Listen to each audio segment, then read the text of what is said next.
எலி எங்கே? ஒரு கிராமத்தில் நிறைய எலிகள் கூட்டமா வாழ்ந்து வந்தன. ஒரு நாள் எலிகள் ஒரு வீட்டில் ரொட்டி துண்டை கண்டனர். சில எலிகள் அந்த ரொட்டி துண்டை ருசித்து சாப்பிட்டுக் கொண்டிருந்தன. அப்பொழுது அங்கு ஒரு பூனை திடீரென வந்தது.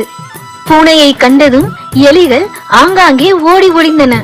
அதில் ஒரு எலி மட்டும் கண்ணாடி பாட்டிலில் மாட்டிக்கொண்டது.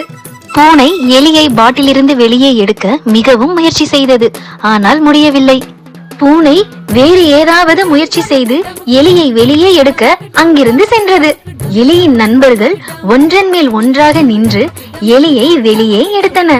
எல்லா எலிகளும் பூனை வருவதற்குள் அங்கிருந்து தப்பித்து சென்றன. திரும்பி வந்து பார்த்த பூனைக்கு ஏமாற்றமே மிஞ்சியது. ஒற்றுமையாக இருந்தால் எந்த ஆபத்தையும் வெல்லலாம்.